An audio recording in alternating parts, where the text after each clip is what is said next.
Bienvenue dans Créa Parcours, le parcours du créateur.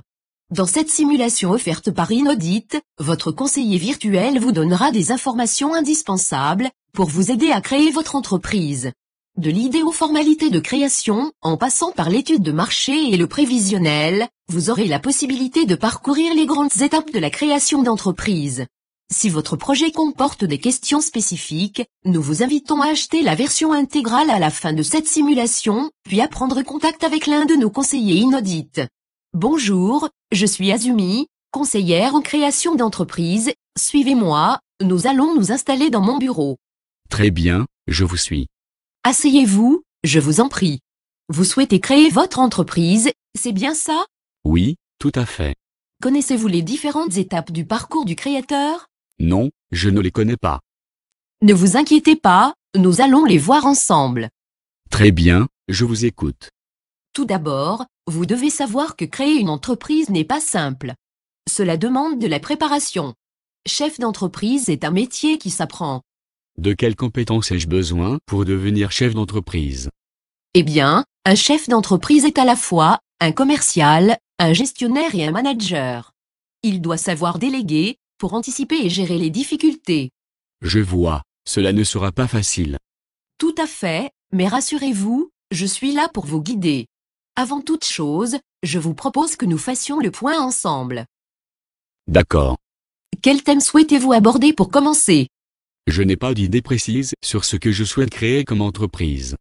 Dans un premier temps, je vous invite à vous interroger sur les motivations qui vous poussent à créer votre entreprise. Interrogez-vous sur ce que vous aimez faire, sur ce que vous savez faire et sur ce que vous voulez faire. La création d'une entreprise doit s'inscrire dans un projet personnel et professionnel solide. Il est donc indispensable de prendre le temps de la réflexion pour mettre toutes les chances de votre côté. Dans un second temps, je dirais qu'une bonne idée c'est une idée rentable, et qu'une idée rentable c'est un projet viable. En définitif, une bonne idée est avant tout un projet viable. Je souhaite en savoir plus sur l'idée. L'idée, vous devez la définir très clairement, afin de déterminer rapidement le périmètre du projet. Pour ce faire, je vous conseille de réfléchir à ses caractéristiques, à son utilité, de lui attribuer un nom, et de vous informer sur la réglementation en vigueur. Si votre idée est innovante, vous devez la protéger, et éventuellement choisir un logo. S'il n'est pas possible de la protéger, ne dévoilez pas entièrement son concept, lors de la phase de création, afin de ne pas vous la faire voler. D'accord. Quel thème souhaitez-vous aborder à présent? Qu'est-ce que le projet personnel? Maintenant que vous avez bien clarifié les contours de votre projet, il est temps pour vous de vérifier sa faisabilité. Pour cela, vous devez effectuer un bilan personnel. Ce bilan doit vous permettre de vérifier le réalisme et la cohérence de votre projet, et d'évaluer son niveau d'adéquation par rapport à votre personnalité, à vos motivations, à vos objectifs, à vos savoir-faire, à vos ressources, et à vos contraintes personnelles. Très bien, je dois donc faire le point sur ma situation personnelle et sur mon entourage. Vous avez bien compris. Quel thème souhaitez-vous aborder à présent? À quoi sert une étude de marché?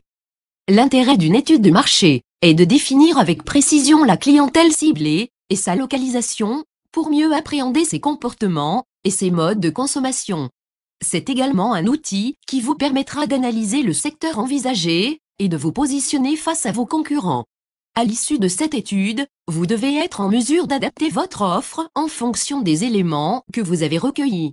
Ce travail préalable vous aidera dans le choix de vos futurs fournisseurs, ainsi que dans la définition d'un niveau de prix acceptable pour vos futurs clients. Pour séduire votre clientèle, vous devrez déterminer et chiffrer les premières actions commerciales nécessaires et choisir votre mode de distribution. Tout cela me semble très compliqué. Pouvez-vous m'aider? Bien sûr. Je vous propose de prendre contact avec un conseiller Inaudit dès la fin de cette simulation afin d'étudier ces notions plus précisément. Quel thème souhaitez-vous aborder à présent? Que comprend l'étude financière et comment la réaliser? L'étude financière est capitale car elle vous permet d'identifier et de chiffrer vos investissements, les capitaux nécessaires au lancement de votre projet, matériel, local, stock. Tout en tenant compte de vos apports personnels, ainsi que de définir votre régime social et fiscal. Vous devez vous renseigner sur les aides à la création, lister et chiffrer vos charges d'exploitation afin d'évaluer votre besoin en fonds de roulement, c'est-à-dire les ressources nécessaires au financement de l'activité courante. Cet examen préalable vous permettra de déterminer votre seuil de rentabilité, autrement dit le chiffre d'affaires minimum à réaliser pour couvrir l'ensemble de vos charges. Il se révélera précieux pour défendre votre projet auprès de vos financeurs, à l'appui d'un prévisionnel, plan du financement, compte de résultats, plan de trésorerie.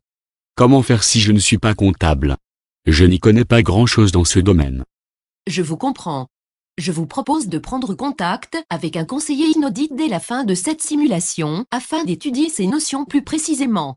Sachez que vous pouvez aussi vous faire assister dans l'élaboration de ce prévisionnel par un expert comptable ou un centre de gestion agréé.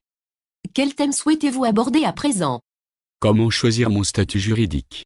Vous devez choisir une forme juridique en fonction de votre situation personnelle et professionnelle, des besoins en capitaux de l'entreprise et du développement que vous envisagez. Le choix de la forme juridique entreprise individuelle, SARL, SAS, déterminera votre statut social, TNS, travailleur non salarié, ou TS, travailleur salarié, mais également le mode de fiscalité auquel vous serez soumis, IS. Impôt sur les sociétés ou IR. Impôt sur le revenu. Si j'ai bien compris, il est préférable de choisir son statut, juste avant de créer son entreprise. En effet, c'est ce que je vous recommande. Quel thème souhaitez-vous aborder à présent?